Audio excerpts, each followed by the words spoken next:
शुरू में करूंगी 7 घोटाले। एक पहला है भारतमाला प्रोजेक्ट से, करीब 70-75 हजार किलोमीटर की सड़क बननी थी और इसका पैसा CCA, cabinet committee on economic affairs, जो आर्थिक मामलों की कैबिनेट कमेटी होती है जिसकी अध्यक्षता स्वयं प्रधानमंत्री करते हैं, उन्होंने इसका फंड दिया था। और फंड ही नहीं दिया था, वो इसमें पैसा खर्चा कैसे होता है उसकी निगरानी भी करते हैं। इसमें जो भी टोटल, और इसका हम आपको प्रेस रिलीज में सारे फिगर्स दे रहे हैं, इसमें 15 करोड़ 37 लाख रुपए पर 1 किलोमीटर सड़क बननी थी। इन लोगों ने बढ़ाकर 32 करोड़ 17 लाख कर दिया, दुगने से भी ज्यादा। और ये पीएम की निगरानी में सीसीए की नाक के नीचे भारत सरकार के आंखों के सामने हो रहा था। सिर्फ पैसा ही नहीं दोगुना किया गया, इसमें और भी बड़ी धांधलियां सामने आई हैं। इसमें पता चला है कि फर्जी दस्तावेजों के आधार पर बिडर्स का चयन हो गया, बिडिंग प्रक्रिया में बड़ा फर्जीवाड़ा सामने आया है, विस्तृत परियोजना रिपोर्ट पर काम भी नहीं हुआ, एस्क्रो अकाउंट से करीब 3,500 करोड़ रुपए का हेरफेर हुआ। और सबसे बड़ी बात यह है कि इसके किसी भी जब रोड बनता है तो एक सेफ्टी कंसल्टेंट रखा जाता है कि आपके और हमारे जैसे लोग जो इस देश के नागरिक हैं जब सड़क पे चलें तो सुरक्षित रहें। सरकार ने यह भी जरूरी नहीं समझा, भारतमाला के कितने ही हिस्सों में एक भी सेफ्टी कंसल्टेंट नहीं है। तो अगर आप भारतमाला की किसी सड़क पर चल रहे हैं करीब 70,000 किलोमीटर की, तो अपनी जान की, अपने माल की, अपने खुद के रखवाले आप हैं, सरकार की जिम्मेदारी नहीं, क्योंकि उनके पास सेफ्टी कंसल्टेंट रखने का टाइम ही नहीं था। तो भारतमाला में दुगनी करी लागत और हर तरह के फर्जीवाड़ा करके भगवान जाने किसको किसको ये टेंडर दिए गए, जिन्होंने सेफ्टी कंसल्टेंट्स तक नहीं रखे, एस्क्रो अकाउंट से हेराफेरी हुई। फिर यही द्वारका एक्सप्रेसवे, द्वारका एक्सप्रेसवे में स्वीकृत लागत जो थी वो करीब 18 करोड़ प्रति किलोमीटर थी। सरकार का कहना है बहुत बढ़िया बना है द्वारका एक्सप्रेसवे, अच्छी बात है, बनना अच्छा भी चाहिए। उसकी कीमत 250 करोड़ प्रति किलोमीटर हो गई। कहां 18 करोड़ प्रति किलोमीटर स्वीकृत और कहां 250 करोड़ प्रति किलोमीटर। और आप ये सोचिए कि 2 किलोमीटर बनाने में 500 करोड़ खर्चा हो गए और उस 500 करोड़ में मंगलयान पहुंच गया। यह सरकार की असलियत है। मंत्रालय ने एक एक्सप्लेनेशन इशू किया, वो सवाल और उजागर करता है। क्या बन गया भाई ऐसा?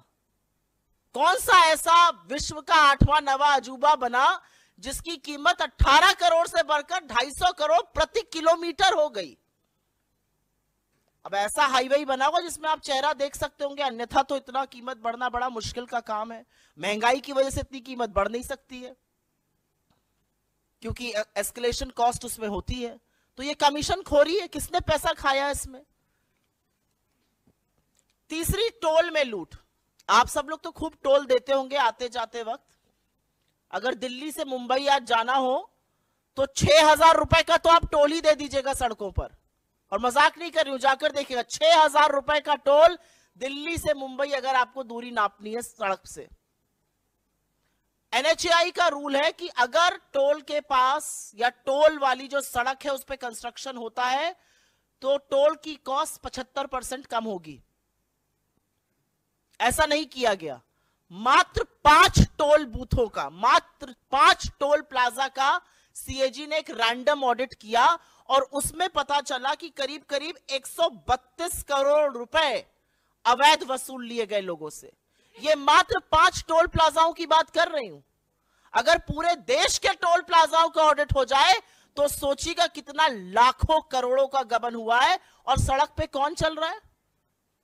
सड़क पे धन्ना सेठ चल रहे हैं या आप जैसे और हमारे जैसे मध्यम वर्ग, निम्न मध्यम वर्ग, गरीब लोग चल रहे हैं बसों से, गाड़ियों से, और वो सारा कॉस्ट निकालता है। तो 132 करोड़ तो टोल में लूटे। और एक और ऑडिट में पता चला है कि करीब 135 करोड़ एनएचएआई ने राजस्व का नुकसान किया। एक कंसेशन अग्रीमेंट होता है वो कर करके। आयुष्मान भारत, पूरे वक्त लोकसभा में यही सुनाई दे रहा था, हर जगह प्रधानमंत्री इसकी बात करते हैं। ये तो घोटालों का योजना निकली। आयुष्मान भारत में 7.5 करोड़ लोगों का, 7.5 लाख लोगों का, सॉरी, एक नंबर से रजिस्ट्रेशन हुआ है। आप किसी भी आधार सेंटर जाइए, किसी भी आयुष्मान सेंटर जाइए, और सबसे पहले आपसे आपका फोन नंबर पूछते हैं।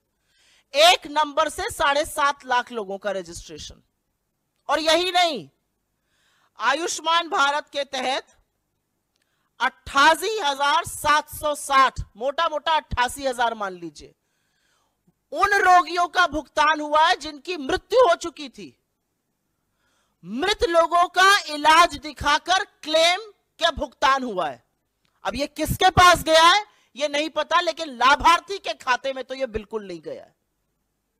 88,000 मृत लोगों के फ्रेश इलाज का क्लेम दिखाकर उस पर धांधली हुई है। और जैसा कि मैंने आपको बताया, 7.5 लाख लाभार्थी एक नंबर से जुड़े हैं। इनफैक्ट अगर आगे डेटा देखिए तो करीब करीब 1,24,00,000 जो हैं वो मात्र कुछ फोन नंबर से जुड़े हुए हैं। भगवान की बात ना हो ऐसा कैसे हो सकता है? और वो राम जो सबके आराध्य है। अयोध्या में एक भव्य राम मंदिर बन रहा है।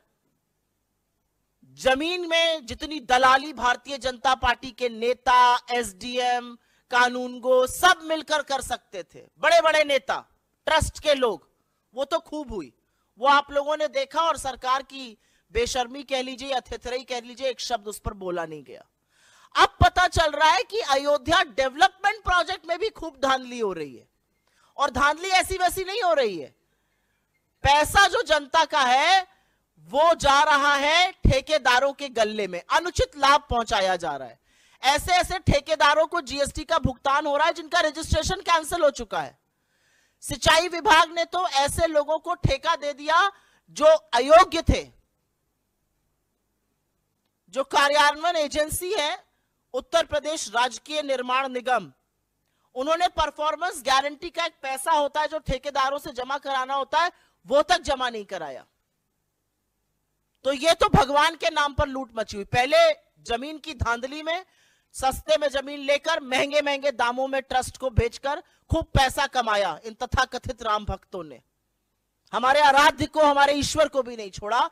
और अब उसी अयोध्या डेवलपमेंट प्रोजेक्ट में बड़ा घोटाला सामने आ रहा है कि करीब करीब 20 करोड़ रुपए तो ऐसे ठेकेदारों के गल्ले में गए जो अयोग्य थे। रजिस्ट्रेशन कैंसिल, जीएसटी का भुगतान आ रहा है। ग्रामीण विकास मंत्रालय, रूरल डेवलपमेंट मिनिस्ट्री, ये छठा घोटाला सामने आया है। क्या कहता है ये घोटाला? इसमें पेंशन का एक प्रयोजन होता है। वो पेंशन किसको जाती है? वो पेंशन जाती है वृद्धा पेंशन, विधवा पेंशन और विकलांग पेंशन।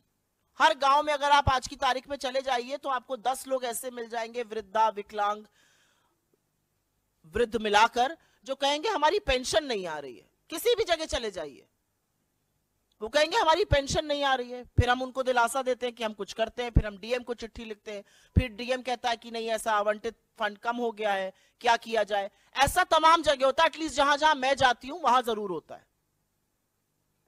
अब पता चल रहा है ऐसा क्यों हो रहा है, क्योंकि जो वृद्धा पेंशन, विकलांग पेंशन, विधवा पेंशन का पैसा है वो सरकार दूसरी योजनाओं के प्रचार प्रसार में खर्च कर रही है।